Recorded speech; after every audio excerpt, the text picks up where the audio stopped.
Just on the edge, the USA has managed to avert a debt default. As I had been arguing in all TV shows, this was going to happen. President Biden and Kevin McCarthy, the House Speaker, have agreed on a deal. President Biden from the Democratic Party and McCarthy from the Republican Party have essentially agreed to push the can 2 years down the line. Fitch had meanwhile put the US economy on a credit watch. The rest of the world was on a credit freeze. Money was simply not moving anywhere in the world, and that's a very big deal. But essentially what we got is a reprieve of just 2 years.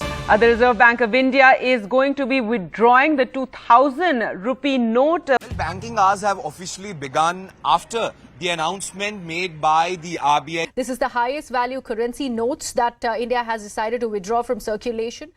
Just weeks ago, India had withdrawn its 2000 rupee note from circulation. Now that created some fizz. Probably it wasn't the best of an idea.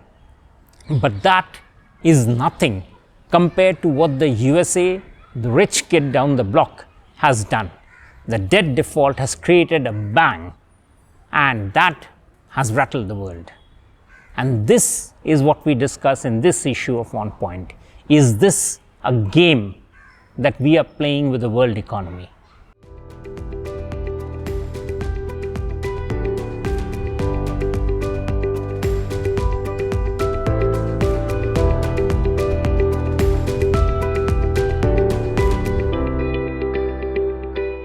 Why do I compare the two? Just as there is nothing intrinsic in a monetary policy which risks demonetization, there's nothing intrinsic in the monetary policy because of which there should be a debt default. Now, what is a debt default? Remember, the US Constitution is a rather old one. When the 13 states signed it, that was the period when there were monarchies. So these states were concerned that the federal government that came into being should not impose a runaway debt on the new nation, which is why they wrote an absolute number of debt that the center can build on. It was actually formed into a hard number by the year 1917, long before our times. Modern constitutions like India have worked out far better methods. What have they done? They have said that the central government should not borrow beyond their means, but by saying that, they have put the debt as a percentage of the GDP, which means that if the GDP rises, the debt also rises. In fact, India has done even better because there is no penalty on the government if the debt rises or the debt goes beyond a number. The penalty comes not from the government but from the rating agencies. So supposing, say, India or Indonesia borrow beyond their debt limits, then what do the rating agencies do?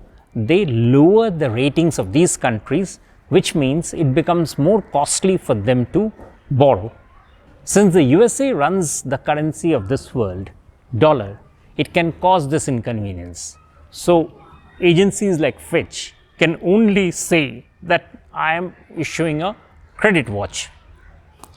Now, when India did the withdrawal of 2000 rupees, it also caused inconvenience to people. And those people cannot run away from what the government has done. So what is applicable for the people within India, at the global scale, USA can do the same thing for the entire citizens of the world. The people cannot run away from the US administered structure. This is why I say that debt default is a very big inconvenience. One by one, the USA has begun abdicating its sense of responsibility about running the global currency. This is a serious problem. But as I had argued about it elsewhere, that while the USA talks about the rule of law elsewhere, that's in politics, in financial sector, that rule of law seems to be getting abdicated. and this has serious repercussions because it is raising the costs for economies in the rest of the world. Sample this. Since COVID, USA has brought in 3 acts to print money. These are: 1. The CHIPS Act, which directs $280 billion in spending over the next 10 years. There is $3 billion slated for programs aimed at leading edge technology and wireless supply chains. The Inflation Reduction Act, which is the other act, it directs nearly $400 billion in federal funding to clean energy, with the goal of substantially lowering the nation's carbon emissions by the end of this decade. And the largest of all, the third one, the Bipartisan Infrastructure Law. It allocates an estimated $1.2 trillion in total funding over 10 years, including $550 billion in new spending during the next 5 years. These are big numbers. Countries can raise taxes, borrow to spend on whatever they want to do. But as we all know, those have costs. The USA is the only country which can print money to spend. And as we said, those have implications. And these costs will also rise because as the election year approaches, the US government will feel impelled to spend more and more. Just think of the discussion that is now developing on concepts like basic income in the USA. The one restriction it had was the debt ceiling. But the substantive portion of the deal signed by President Biden and Kevin McCarthy is that the substantive provisions will roll in only by 2025 when the new president takes over. The current deal allows enough wriggle room for the president to keep on spending more. In other words, to print more notes. Now just look at this. The defense spending can continue to rise. Many other federal income or federal expenditures can also rise. There will of course be some where the sums cannot be raised. But remember, the Congress always has room to authorize extra spending if there's a war or if there's a pandemic. And in last century and in this century, which country has declared the most number of wars? The answer is obvious. All these have happened in a world which has been racked by one disorder after another. First, there has been the COVID pandemic. Then there has been the supply shock induced by China. Then there has been the Russia-Ukraine war. Then there have been the bank defaults.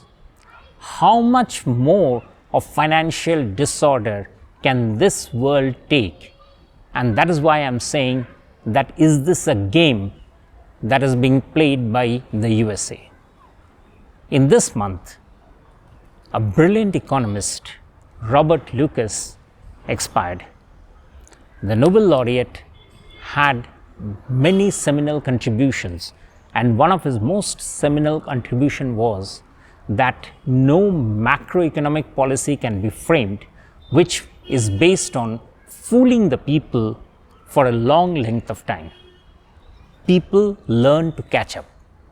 So for instance, if the government shows that income is rising, it will expect consumption to rise. But consumption doesn't necessarily follow, because people also take in factors like interests, expectations, and so on and so forth. And it therefore may not rise. The implication is that the economy will not respond the way policymakers want, especially if the policymakers are not being fair. Rule of law in the global economic order is something therefore very important. But the US government has been misreading this paradigm too many times, and it may be the last time. And that is all from this edition of On Point.